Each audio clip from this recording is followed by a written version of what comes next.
ఆ మాయ దాన్ని తెలియకుండా వరకు ఆనందంగా ఉంది. పక్కింటి వాళ్ళు ఇచ్చినా తీసుకుంటుంది, ఎవరిని ఇచ్చినా తీసుకుంటుంది, ఆడిన పడినా ఎత్తుకుంటుంది, మందు తినేస్తుంది, ఏమిటో తినేస్తుంది. అప్పటికి హ్యాపీగా ఉంది, ఏం తొందర లేదు, ఏ హాస్పిటల్ పేపడలేదు. ఎందుకో తెలియదు. చూడండి, అప్పుడుండే ఆనందము ఇప్పుడుందా? తెలిసింది ఇప్పుడు మనకు. ఇప్పుడు లేదా ఆనందము? ఎందుకు లేదు? అప్పుడు ఇది నీది, ఇది నాది. చూడండి, డిఫరెన్స్ వచ్చేసింది. నేను అని డిఫరెన్స్ వచ్చేసింది. నేను ఆడ, నువ్వు మగ. ప్రతి ఒక్కటి డిఫరెన్స్ ఎప్పుడైతే నీకు తెలుసుకుంటువో ఆడొచ్చి చేరుకుంటప్ప మాయ. చూడండి, ఆడ చేరుకునేది కర్మ. ఆ తిండి స్టార్ట్ అయిపోతుంది. మళ్ళీ వాడు పక్కన వచ్చి తినడం. అర్థమైనా? వాడిని బుద్ధికిస్తే సరే, లేదంటే ఇంకోతరా మాట్లాడడం. వేరు దగ్గర అని డిపార్ట్మెంట్ చేంజ్ అయిపోతుంది, ఇండియాలన్నీ చేంజ్ అయిపోతాయి. చూడండి, ఏమీ తెలియని కాలంలో ఆనందంగా ఉన్నాము, అన్నీ తెలుసుకునే కాలంలో నెమ్మది లేదు. మనసు అస్థిరమైపోయింది. అందుకే మనుషులు రెండుకి లొంగిపోతారు. ఒకటి సెక్స్, రెండోది దేనికే? డ్రింక్స్. ఆడది ఏమీ తెలియకుండా మర్చిపోతారు. అప్పుడు ఆనందం దొరుకుతుంది వాళ్ళు. దీనికి లొంగిపోయారంతా తినాలంట. ఆడేముంది ఆడేంది లేదు. అర్థమవుతుందా? కూర్చొని ధ్యానం చేస్తే అంతకంటే ఆనందం దొరుకుతారా? చూడండి ఎంత ఆనందం ఉంటుందో. నిన్ను నువ్వు మర్చిపోతావు. చూడు, ఆడే ఉంది ఆనందం. అలాంటి నిన్ను నువ్వు మర్చిపోరా? మర్చిపోయింది నేను చెప్పిండే. నాకు చెప్పలా అంటాడు సుబ్బరాయ గారు. ఇప్పుడు నన్ను మాకు చెప్పలేదే, ఏం నీ చెప్పేది ఎందుకు లేదురా? నువ్వు మర్చిపోరా చాలు, నువ్వు దేవుడు అయిపోతున్నావు అని చెప్తాను కదా. మళ్ళీ నాకు చెప్పు అంటే ఏం నేను చెప్పేదే? అందుకే ఎవరు గుర్తెచ్చుకోవాలి చెప్తాను చెప్పేది. అప్పుడు చెప్పేది కూడా అదే. నిన్ను నీవు తెలియరా, నీలో ఉన్నది దేవరా. నిన్ను నీవు తెలియరా, నీలో ఉన్నది దేవరా. నిన్ను నువ్వు తెలుసుకో, నీ లోపల ఉన్నాడు దేవుడు. నిన్ను తెలుసుకో అంటే ఏంటి వల్ల? దీన్ని మనవాళ్ళు, నువ్వు దీన్ని ఇడిచిపెట్టాలి. ఎవరిని? అయ్యో ఈ నెట్ ఇడిచిపెట్టేది, నాకు పెండ్లం ఉంది, ఇద్దరు బిడ్డలు ఉండాలి, ఇల్లు వాటిలో ఉంది, సంసారం ఉంది, మళ్ళీ ఏం సమీకైతే ఇదే విడిచిపెట్టి వాళ్ళే నువ్వు వెతుకొని మాడరా. ఎవరు వెతుకొని మేలు తిన్నాడా? అర్థమైన అందరూ ఉంటారు, ఎక్కడా బారు. దీంతో దాంట్లో నేర్చుకో. అర్థమవుతుందా? ఇది ఉంటుందిలే. ఎలా అంటే మనకు ఇంకా బెల్లం మీద తీపు రుచి ఉంది. అది రుచి ఉండే వరకు నీకు రెండే ఉంటుంది. అది ఎక్కడా బాధ. అది రుచి పోయినా పోతే ఇది ఇడిసే శరీరం అంతవరకు ఉంటుంది. అర్థమవుతుందా? దానికే పుట్టినప్పుడు ఉండేటటువంటి ఆనందము పెరిగిన తర్వాత మనకు ఆనందం లేదు. పెద్దోళ్ళు అయినాక ఇంకా ఆనందం లేదు. వయసు అయిపోయినాక ఇంకా అసలు ముందు ఆనందం లేకుండా అయిపోయింది. పరిస్థితి ఏమంటే గతాన్నంతా మూటగట్ట నెత్తిన పెట్టుకోవడం జరిగిందంతా. నా కొడుకుని కంటిని స్కూల్కి పంపిస్తుని, చదివిస్తుని, అప్పు చేసి పెళ్లి చేస్తుని, వడ్డీలు కడితిని, సొమ్ములు చేపిస్తుని, స్వట్టర్ చేపిస్తుని. ఈ నా సౌత్ మంట వచ్చే లోపల నన్ను ఈ మాట అంటాడు, ఆ మాట అంటాడని స్టార్ట్ చేస్తాను. ఇప్పుడు తెలిసి పక్కింటాలకు వాళ్ళకు వీళ్ళకి చెప్పుకుంటా. ఏమైపోయింది నీ పని? ఇది ట్రాప్లో పడిపోయా. ఏ ట్రాప్లో? కొడుకు ట్రాప్, కొడుకు మాయలో పడిపోయా. అప్పుడు ఎట్లుండా నా మాట వింటా ఉంటా, నేను ఏం చెప్తే చేస్తా ఉంటా. ఇప్పుడు నా సౌత్ మంట వచ్చింది, అది ఏం నేర్పించేసిందో, ఏం మంది పెట్టేసిందో తెలియదు. దాని మాట వింటాడు, నా మాట వినాడని చస్తారు సావు. వాళ్ళు మంది పెట్టేదిలే, నువ్వు పెట్టుకోవడం ఏందిలే. ఆ టైం వచ్చింది, అది ఇడిగిపోయింది ఇట్లా అంతే. ఆ గిన్నెలు పెట్టుకుంటుంది తప్ప సెట్తో. అది దాన్ని ఋతువు వచ్చే వరకు ఉంటుంది, మళ్ళీ పని ఇంటికి నువ్వే అదే నువ్వేమని చేసిన లెక్క వచ్చేది. నీకు వస్తే నాకు వస్తే, మా తాతకంటే వాళ్ళ తాతకంటే నువ్వేం స్పెషల్ ఏం లేదు. నువ్వేం చేసినావో మీ అమ్మ మీద అదే చేసింటారు, వాళ్ళు ఏం చేశారో వాళ్ళ అమ్మని అదే చేసింటారు. వాళ్ళ చరిత్ర నీకు చెప్పుపోయినరు ఎలానో. ఆ చరిత్ర తలకాయలకేసి ఏది కూర్చుని రామాయణంలే.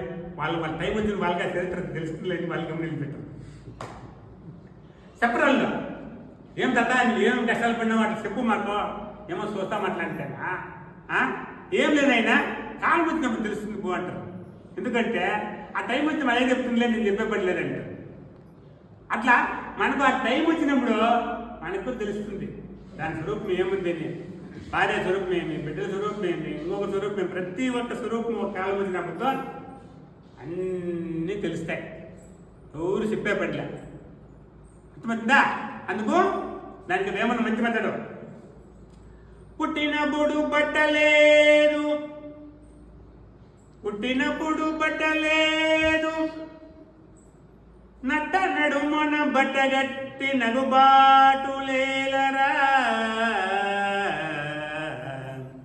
పుట్టినప్పుడు బట్టలేదు, సచ్చినప్పుడు బట్టలేదు, నట్ట నడుమ బట్టగట్టి నగుబాటులేలరా. నట్ట నడుమ బట్టగట్టి నగుబాటులేలరా. విశ్వదాభిరామ వినురవేమ. పుట్టినప్పుడు మనం పట్టుకోలే. ఏంది ఈ మాయ, ఈ చరిత్ర, మన పెద్ద చరిత్ర. అయినా పుట్టినప్పుడు పట్టుకోలే, చచ్చిపోయినప్పుడు పట్టుకోలే. దాని బాటికి అది పట్టేసింది. ఏం చెప్పినా ఎందు ఎన్ని పాటలు కొట్టినా లేడు వీడు. అర్థమవుతుందా? ఏ గుంత దొడతాం పూసేస్తాం లేదా అంటే లేడు వీడు. ఆడికి డ్రమ్ములు కొట్టారు, అవి తెచ్చి ఇవి తెచ్చి పగలు కొట్టారు. ఏమన్నా ఉందమ్మ లోపల పైకి లేని కొట్టేది ఇంకేం కనపడారు. మీరు రెండు వచ్చి మనీ ఏమి కాదు ఏడా. వాడు ఏమన్నా లోపల నరంలో ఏడనంత బాణం ఉంటే బయటకు రాని అని చెప్పి డమ్ డమ్ డమ్ డమ్ డమ్ అని జ్ఞానం కొట్టారు. అయినా వాడని లేస్తాడమ్మని చూస్తారు. ఒక గంట గంట కొట్టాడు, వెళ్ళిపోయాడు. పో ఇంక రెడీ చేసుకోండి అంటాడు వాడు. మా పగలు కొట్టేవాడు. అర్థమవుతుందా? అప్పుడు కొట్టి కొట్టి కొట్టి సాలైపోయి ఇంకెత్తంట్రా, ఇంక ఇది ఏమి లేదో ఇంకెత్తంట్రా కొట్టేద్దామని చెప్పి మళ్ళీ ఎత్తిపోయేటప్పుడు కూడా మళ్ళీ లేస్తాడమ్మని మళ్ళీ కొడతారు. కొట్టుకుంటే ఎత్తుకోపోతారు. అటు వరకు గొంతు ఎంతమంది లేచినారు తిక్కువలు. నేను చెప్పేది అబద్ధం కాదు. ఏడా పలకలు ఎత్తుకోపోతాను, నువ్వు ఎత్తుకొని లేచి కూర్చుంటారు ఎంతమంది. అర్థమైనా? ఎందుకో ఏడో తావాలి తగులుకొని ఉంటుంది. వాడు తగ్గిన లేక పడిపోయింటారు. వీళ్ళు ఏం చేయండి, చచ్చిపోయినాడని చెప్పేసి చుట్టాలు పిలిపించేసి వాడి కట్టేసి కట్టేస్తారు, మూట కట్టేస్తారు. ఎత్త గుంతులో కట్టామని వాడికి సౌండ్ ఇట్లా కొట్టారు కదా. కొట్టే లోపల అన్నారు అది టక్కన ఓపెన్ అయిపోయింది. ఓపెన్ అయిపోయి లేచి కూర్చున్నాడు. ఏంటి నన్ను ఎత్తుకోపోతారు. అట్లా లేని అని చెప్పి వాళ్ళు బయటకు కొట్టుకుంటా గుంత గంట లాస్ట్ ఛాన్స్ అదే. వీడేమన్నా లేచేటంటే ఈ గుంత కంటే లోపల లేదంటే అవి కొట్టుకుంటా పిలుచుకోపోతారు. ఆటికే అర్థమైనా? ఇంకా ఆడికి పిలిచిపోయిన కొట్టినా లేదు గిట్టినా లేదు, ఇంక అయిపోయింది లేదు కదా అని చెప్పి వేసి పూర్తి చేస్తాం. అర్థమవుతుందా? అట్లా మనకు పుట్టినప్పుడు పట్టుకోవాలా ఈ మాయ, చచ్చిపోయినప్పుడు పట్టుకోవాలా. నువ్వు పల్లెన్న కొట్టుకో, ఏమైనా కొట్టుకో, నువ్వు ఏమో కూతురు నేర్చుని, కొడుకని నేర్చుని, గొడవని నేర్చుని, అమ్మ నేర్చుని, నాయన నేర్చుని, ఎవరు నేర్చుని కూడా ఏం లేదు. అంతా తెగిపోయింది, బండి కట్ట తెగిపోయింది. అర్థమవుతుందా? వాడు వెళ్ళిపోయాడు, వెళ్ళిపోయా గాలిలో గెలిచిపోయింది. మన్ను మంచిలో గెలిపేయాలి. అర్థమవుతుందా? ఈ నట్ట నడిమితిలో మనం తగులుకోని చూడప్ప. ఈ నట్ట నడిమితిలో యాదైతే తగులుకో ఉందో దాన్ని ఇడిపించేవాడు కావాలి. దాన్ని ఇడిపించి నిన్ను దైవాన్ని చేర్చేటటువంటి మార్గం కావాలి. కానీ మిగతా ఎన్ని తెలుసుకొని ఎంత దేశం తిరిగి ఎన్ని తెలుసుకులు నేర్చుకున్నా కూడా ఇంకా నెక్స్ట్ ఒక మాట చెప్పిట్ట, ఇంకా సంవత్సరం 2 సంవత్సరాల తర్వాత ఎవరు తెలుగు పనికిరాదు. నీ తెలుగు పనికిరాదు, నా తెలుగు పనికిరాదు. మనకి ఎవరికి ఎంతమంది ఎన్ని తెలుగులు ఉన్నా కూడా తెలుగులు పనికిరావు. ఎందుకంటే ఆర్టిఫిషియల్ ఇంటెలిజెన్స్ అని వచ్చింది ఇప్పుడు, కొత్త టెక్నాలజీ. నీ తెలుగు ఉపయోగించి నీ తెలుగు నా దగ్గర నేను చెప్తా ఉంటుంది. మనుషులు ఎవరు ఆలోచించదండి, మీరేం ఐడియా చేయదండి. అర్థమైనా? నేను ఏం చెప్తే అది చేయి. పేడగలు ఎత్తు చెతుకు నువ్వు కొట్టి చెతుకు నువ్వు ఏం పని చెప్తా పని చేయి. నువ్వు అంతే. నీ దగ్గర ఎందుకంటే దేహంలో శక్తి ఉంది కాబట్టి పని చేయి. నువ్వు ఆలోచన చేయొద్దు, ఐడియా చేయొద్దు. అవన్నీ నేను చెప్తా. మనల్ని పాలించేవాడు కూడా వస్తాడు కొత్త టెక్నాలజీతో. గుర్తుపెట్టుకోండి. కొంతమంది తెలుగు బాగా నేర్చుకొని బాగా బతికేస్తాం ఎంతగా అనుకుంటారు. మీ తెలుగు అంటే ఏం పనికి ఇప్పుడు పడికి అంత అయితే ఆ కాలం గడిచిపోయింది. అర్థమవుతుందా? ఇంకా పైన ఎవరు తెలుగులు, ఎవరు తలకాయలు, ఎవరు ఆలోచనలు ఈ జగత్తుకి అవసరం లేదు. గుర్తుపెట్టుకోండి. ముందు మేఘాలు బుక్కెత్తుకునేసి ఎంత బయట కొట్టేసి ఏదో 100 మంది కోసం పెట్టుకొని ఏదో బోర్డు ఎత్తుకొని బల్బ్ ఎత్తుకొని పైకి రాసేది ఇట్లా విషయము. ఏంటి విషయం అంటే మేము చూసేది పక్కన రాసేది తెలుగు అని. విషయం తెలుగు చెప్పేది కూడా దానికి 4 అక్షరాలు రాసేది, మళ్ళీ తెలుగు దాని 15 నిమిషాలు అయ్యేది. అర్థమైనా? మళ్ళీ కింద యాదో ఒక చరిత్ర రాసేది, ఆ చక్రవర్తి ఈ చక్రవర్తి అని, పలానా రాజ్యం రాజాది అధిపత్యం రాసేది. అది రాసేది అంతకంటే బెల్లి కొట్టేందుకు రేపు చెప్తా, మిగతా పాట చెప్తాను, నాటకాలు వేస్తా ఉంటాయి టీచర్లు అంతా. ఇంక నడిచేలే ఆ డ్రామాలు ఉంటాయి, ఇంక నడుస్తాం. అర్థమవుతుందా? ఎవడు చెప్పే పని లేదు, ఎవడు వినేదే లేదు. మనం వినేది అవసరంలే, వాడు చెప్పేది అవసరంలే. 2 పని అదే చేస్తుంది. నువ్వు ఎట్లా ఉండాలా? రోబోట్ మాదిరిగా ఉండాలా. ఇంకా మంచి భాషలు చెప్పాలంటే గాడి మాదిరిగా ఉండాలి. మొట్టలు వేసి ఎత్తినా మోసుకొని పలంతా ఏంటి వేయాల, వాళ్ళంతా దింపేసి రా అంటే రా. ఇంతప్ప మనిషి బతుకో గుర్తుపెట్టుకోండి. యాడికి వచ్చేసి స్వామి అది మన తలకాయలకు ఆర్డర్ వచ్చేసింది. ఎప్పుడు వచ్చింది? కరోనా టైంలో మనకి ఎప్పుడైతే వ్యాక్సిన్లు అయినారో ఆ బద్దే మన తలకాయలకే వాళ్ళు ఎక్కించేసినారు దాన్ని, ఆర్టిఫిషియల్ ఇంటెలిజెన్స్. నీ తలకాయలు నువ్వు ఏం మెచ్చింగ్ చేస్తావో వాళ్ళ కంప్యూటర్లో సేమ్ అది చూపిస్తా ఉంటుంది. అందుకు నువ్వేం చేసినైనా నీ తలకాయ నీ బ్రెయిన్ మా దగ్గర ఉంది, మేము చెప్పి నువ్వు చేయి, నీ అతిశేషాలను చేయొద్దు అని చెప్పి వాళ్ళు మనల్ని పైన రిమోట్ కంట్రోల్ మన టీవీ ఎట్లయితే ఆపరేట్ చేస్తాం అట్లా చేస్తారు. అర్థమవుతుందా? ఈ విధమైనటువంటి కాలము ముందర వస్తూ ఉంది. వాటితో నీకు పనిలా.